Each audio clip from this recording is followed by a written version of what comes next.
Hello, hello, CraftingMantis here, and welcome back to another episode, Valheim on the Saga SMP. So in the last episode, I ended up working on the base and got some statues put up, as well as kind of covered what you guys can expect in the Silver Age. Now, today we are going to be working on food, because we are in desperate need of new food types. And so one of the things that we are going to be doing today is to set up actual farms. I have been going this long and I have yet to set up a farm. We're like day almost 1400 on this server and I don't actually have a farm. And that was, I think something just took out a troll. There's a big old flash of blue up there. So something just, yeah, I'm not going to bother that. All right, so let's get back on track. So in between episodes, I ended up doing a little bit of, oh, hi. You're not supposed to run right into me, but I suppose that is okay. Hopefully it'll just run away. So in between episodes, I ended up working on a wall. So we actually have a wall that goes all the way around the base, other than the seaside. So it is actually open up on the ocean side. And so, yeah, things can still get in, but it makes it a little bit more difficult for them because they actually have to pathfind all the way around into that area, and either that or they have to pathfind over into this. So I ended up doing this little arch here. So this definitely does a whole bunch to, kind of frame the entryway, and honestly, I love that. That is, I just love that, where you just, walk in here and just the entryway into here. It definitely so much better, especially with the trees, because I finally got this one to grow. This one, the problem actually was the build around it. So these boards right here actually caused this to not be able to grow. And so I ended up getting rid of those and grew it and then put the blocks back in. So we now have a full tree, which is awesome. And then it goes all the way around. I ended up, kind of leveling out some of the, a lot of the stuff. And yeah, we had a whole bunch of hills and stuff around here, and yeah, they're now gone. At least for the most part. I didn't fully take this one down because I'm not 100% sure what I want to do with this. And so I wanted to leave this up here so that I can, kind of play around with it. But first things first is the actual farm. Now, I cleared out a whole bunch of this space, but I don't know if this is going to be quite enough because I don't know if I want to go really, really close to the edge here or if I want to keep this, kind of in. But I ended up creating this. I found out that it's about one of these little quarter blocks that you have to have space in between each of the plants. And so I'm using this as kind of like a template for where I'm going to be planting each of the seeds. And so I created this here. And then I have this back area here to actually create the seed plants. And so this will hold 30 plants. And then this will end up holding 10 seeds. And so 10 of the seed plants will get me 30 seeds. And so I can keep doing the rotation between the two in order... Oh, really? As soon as I fire the arrow, poof, gone. But yeah, so that'll end up creating a nice little area for me to actually do the crops and be able to get the seeds as well as the, the actual crop plants.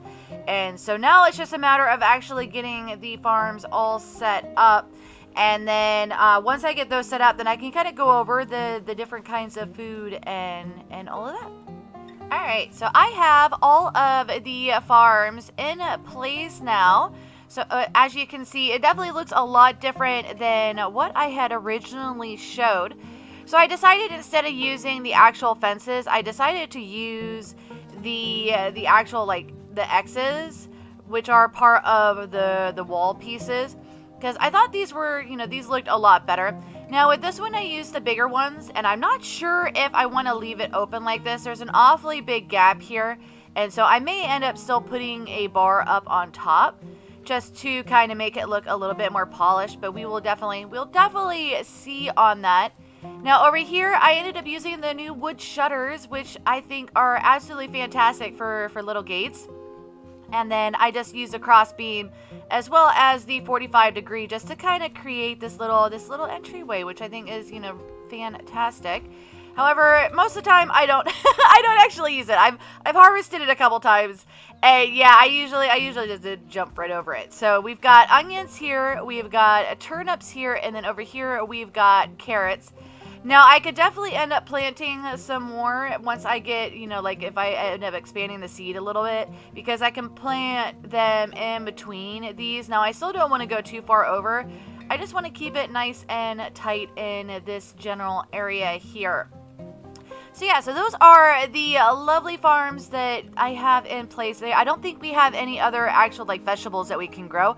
So this definitely works a lot. Now over here, I'm thinking about actually turning this into an animal pen. I do not have wolves yet. I have yet to have any luck. I did end up creating a little, oh, there's a troll over there. I ended up creating a little pen up in the mountains to see if I could catch one. And yeah, the mountain I chose apparently doesn't spawn wolves. So I kind of failed in that mission. Now, the next thing that I end up needing to do is over here, and I want to create a little shed. So one, to hide the workbench and the stone cutter and stuff. And then I also need to level this out so I can then put down some bees and probably some railing in between here and the area over there. So I'm going to get to work on that, and then we can do one final look at the builds and then go over some of the foods that I have, because you could probably see that, yeah, there's some new things that are in my inventory right now. I now have the Seaside Wall all in place, as you can see, as well as a little hut over there, well, a little shed. I'm hoping that this will work to keep people out. We will definitely see. And then it's also, also a nice decorative area too. Now, I'm not 100% sure if I want to leave the stone just as is. I mean, I can jump up here and kind of look out and over, over the nice ocean that we have right here. But this definitely works out really well. And, hopefully to keep the critters out. So far, I haven't had anybody try to come in here as of yet. So that is, yeah, we'll definitely see if this actually works for that. Now this is just, a little hut, little shed. So I have the stone base because the back wall is actually the outside wall.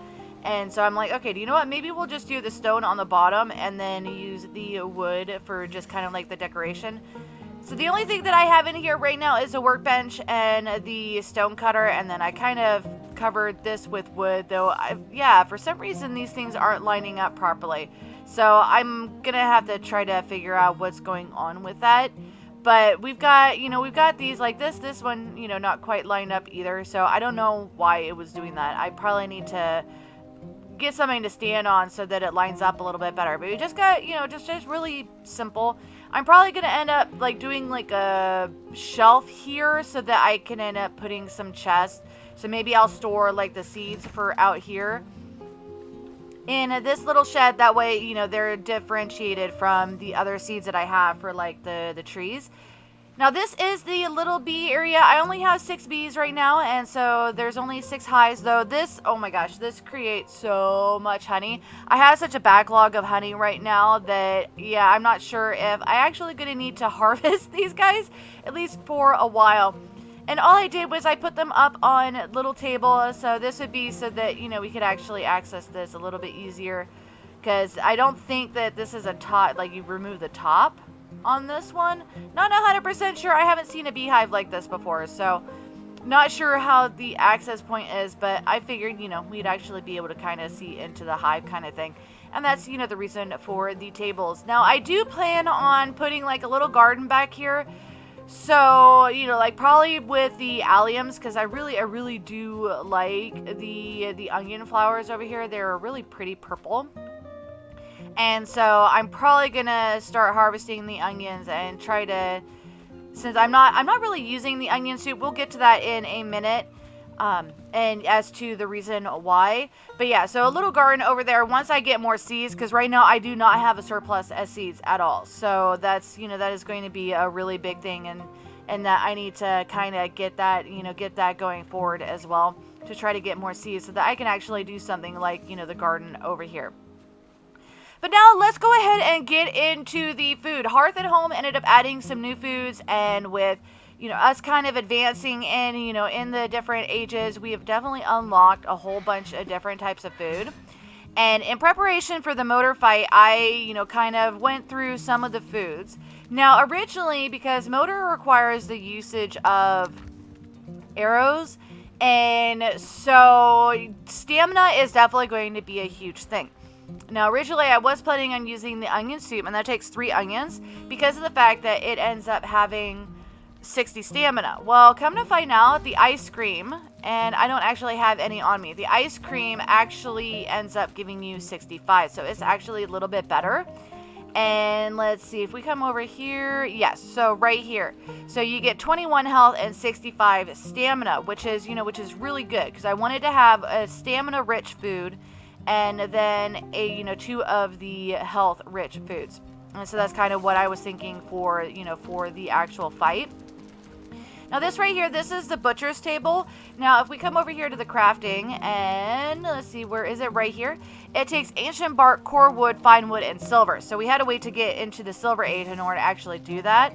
But this allows us to have, if I can actually access it, a level 3 cauldron, which has unlocked some more stuff to include some of the best food here. We've got the wolf jerky, which is, one of the things that I'm currently munching on. It's a really even food, so you get 33 health and 33 stamina. But there is also the wolf skewer, 65 health and 21 stamina. So this is definitely a big one too. And so I may end up replacing some of my food with that, because like the deer stew only takes 45 and 15. But this is one of the reasons why I wanted to get wolves, because I can breed them up, and especially if I can end up capturing like a 1-star or a 2-star, then we can definitely get a whole lot of wolf meat. And the thing with the wolves is that you can actually tame them and they will follow you. So this will help out a lot if I can actually get some wolves back to the base. And then the other thing is the black soup. So black soup, it's a blood bag, honey, and turnip. Now, I've officially run out of blood bags. I actually had to borrow some from Hodak in order to make this, but it's 50 health and 17 stamina. So there's definitely lots of things that we can end up making in order to kind of, get all set up. But for the motor fight, I was planning on doing 2 of the health and 1 of the stamina, as I said. And so that's one of the reasons why I was looking at the onion soup and the ice cream. So I'm thinking that I'm probably going to use the onions for the wolf skewers instead. Now, the motor fight did end up getting postponed because the last couple of weekends, there's been things that have come up. 2 weekends ago, I ended up getting sick. This weekend, things ended up coming up, and we weren't able to actually get the motor fight in. And so that, I'm not 100% sure if that will show up in the next episode. However, I do plan on trying to go and get into some trouble with Bobbert.